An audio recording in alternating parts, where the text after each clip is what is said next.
झारखंड की राजनीति का जो रंग है उसकी एक अपनी कहानी है और इस बार गिरिडीह विधानसभा से जो उम्मीद की किरण निकली है उसका नाम है अश्वनी अम्बेडकर। ये नाम इसलिए खास है क्योंकि अश्वनी थर्ड जेंडर यानी किन्नर समाज से आती हैं।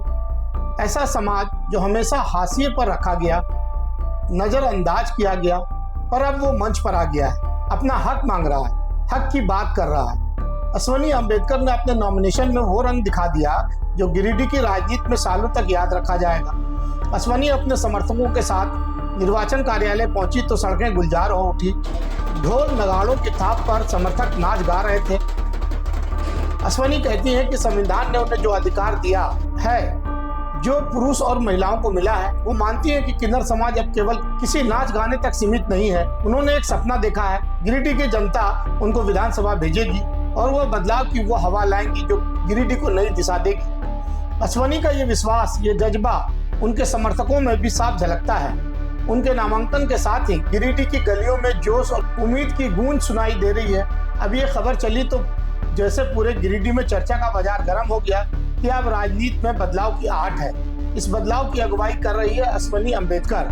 तो आइए मिलते हैं किन्नर समाज से आई इस बदलाव की अगुआ से, जो न सिर्फ गिरिडीह बल्कि झारखंड की राजनीति में एक नया अध्याय लिखने जा रही है। नमस्कार, मैं परवेज आलम और आप देखना शुरू कर चुके हैं the news post for you. आज हम आपको गिरिडीह विधानसभा की एक ऐसे उम्मीदवार से मिलाने जा रहे हैं जो थर्ड जेंडर से आती हैं और ये पूरे विधानसभा क्षेत्र में चर्चा की विषय बनी हुई है। पत्रकारों से पूछ रहे हैं कहाँ की है, कौन है। यही सब जानने के लिए मैं आज अश्वनी अम्बेडकर जी से आज मेरे साथ मौजूद है।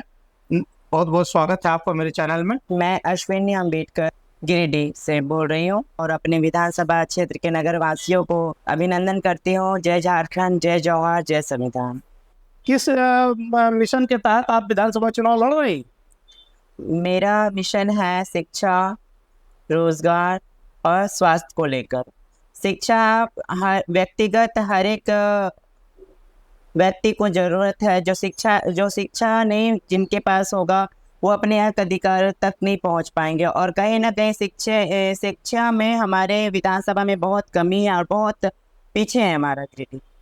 तो आप थर्ड जेंडर की जिला अध्यक्ष भी हैं कि माता बहुत सारे लोग काम कर रहे हैं, तो समाज में थर्ड जेंडर को किस नज़रिए से लोग देखते हैं, इस पर आप कुछ रोशनी डालिए।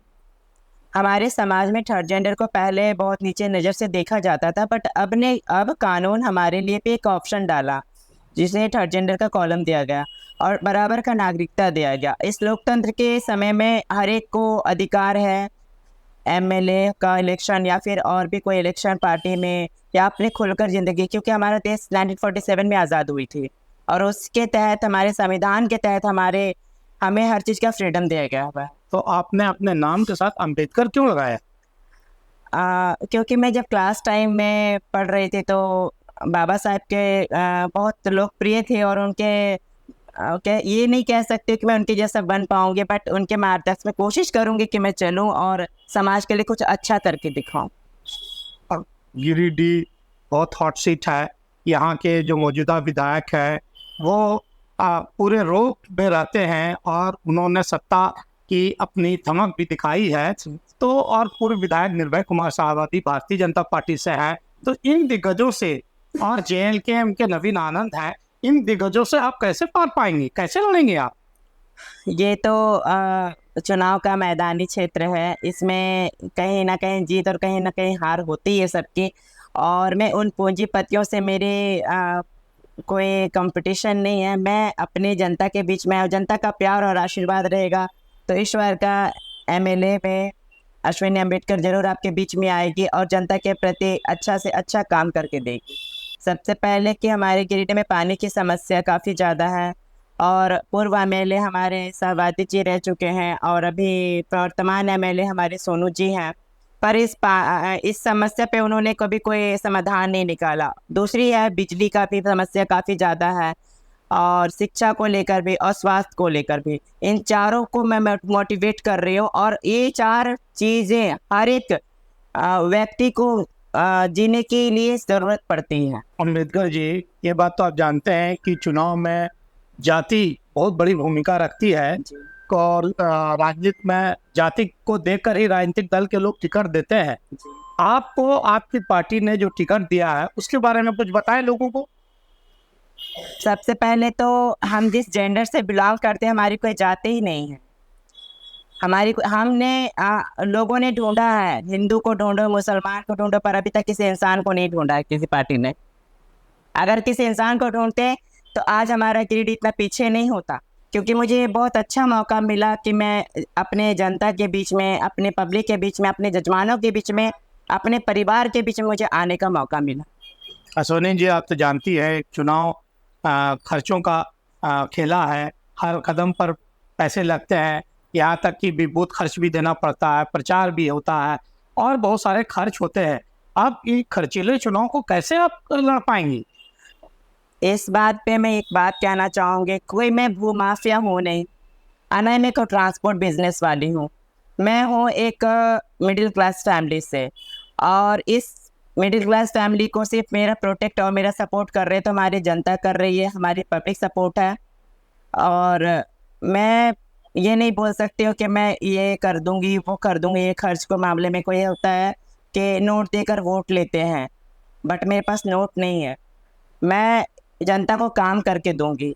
और हाँ, मैं तो अपने क्षेत्र विधानसभा 32 से मैं यही रिक्वेस्ट करूंगी कि अपने वोट को ज़ाया ना जाने। देखिए, 5 साल में ये बहुत सुनहरा मौका आता है, और इस सुनहरे मौके को अपने विधानसभा को किसी उद्योगपति पूंजीपतियों के पास गिरवी ना रखे। अच्छा, आप महिलाओं के बीच जाती है तो महिलाओं का क्या रिस्पॉन्स रहता है? महिलाओं का बहुत अच्छा रिस्पॉन्स रहता है, और इससे पहले मैं सोशल वर्क करती थी, समाज में महिलाओं के प्रति मैं बहुत अच्छा काम करके रखी हूँ, और उनके मैं अध्यक्ष भी रह चुकी हूँ मैं। तो अभी महिलाओं को झारखंड जेएमएम की सरकार ने मैया सम्मान योजना दे रखा है, इससे बड़ा इस मैया सम्मान योजना के बारे में आपकी क्या राय? हाँ, वो तो देखिए, वो तो मैया योजना दे रहे हैं, क्योंकि अभी मैया योजना देंगे, अभी गाड़ी का जो रैली जाएंगे और हर क्षेत्र में कुछ कुछ डिस्ट्रीब्यूट करते हैं पैसे को, तो वो पैसा फिर जनता से ही लूटते हैं, क्योंकि 5 साल में वो अपनी तिजोरी फिर उतने ही भरेंगे, क्योंकि उन्हें 20 दिन में उतना खर्च भी करना पड़ता है। तो आपका कहना है कि ये सब चुनावी लाभ के लिए? हाँ, चुनावी लाभ के लिए है, क्योंकि अभी 5 साल में क्यों नहीं आया मैया योजना, 5 साल में क्यों नहीं आया बप्पा योजना, 5 साल में क्यों नहीं है भैया योजना, मैया योजना ही क्यों आया अभी तक? क्योंकि हमारी महिलाओं को शुरू से शोषित किया जा रहा है, दलितों पे, पिछड़ों पे काफ़ी शोषण किया जा रहा है। उनको ये नहीं पता है कि हम 1500 में 2000 में बिक जाते हैं, और उसके बाद अपने बच्चों का भविष्य खुद खराब कर रहे हैं। मुझे सभी के घर जाना होता है, और सभी के लिए मेरे दुआएं का आशीर्वाद होता है। कैसा रिस्पांस देते हैं लोग? बहुत अच्छा रिस्पांस होता है। वो लोग मुझे कभी ये संबोधित नहीं करते कि आप इस जेंडर से, ये कहते कि मेरी घर की बेटी आई है, मेरी घर की बहन आई है, ये कहते मुझे संबोधित करते हैं। तो इसका मतलब है कि लोगों की सोच में बदलाव आया है। बिल्कुल, ये आप लोगों के सहयोग से है। जितने भी हमारे नगरवासी हैं, मीडिया प्रभारी हैं, ये आप लोगों का सहयोग से है। क्या चुनाव चिन्ह मिला है? बाल्टी छाप है आपकी विकास पार्टी से। मैं बिल्कुल रिक्वेस्ट करूंगी कि सबको मौका बार बार दिए हैं आप, एक बार मुझे मौका देकर देखें। बेहतर से ज़्यादा बेहतरीन काम करके दिखाऊंगी, और जनता के उम्मीद पर खरा उतरूंगी। कि अश्वनी अम्बेडकर जी कितनी बेबाकी से और सच्चाई से अपनी बात कहती हैं। अब देखना होगा कि गिरिडीह की जनता आने वाले 23 तारीख को क्या नतीजा देते हैं, इनके पक्ष में देते हैं, इनके खिलाफ में देते हैं। लेकिन एक बात इन्होंने बहुत अच्छी बात कही है कि यह चुनाव जीते या हारे, लेकिन ये जनता के सेवा के लिए लगातार प्रयत्नशील रहेंगे। नमस्कार, जोहार।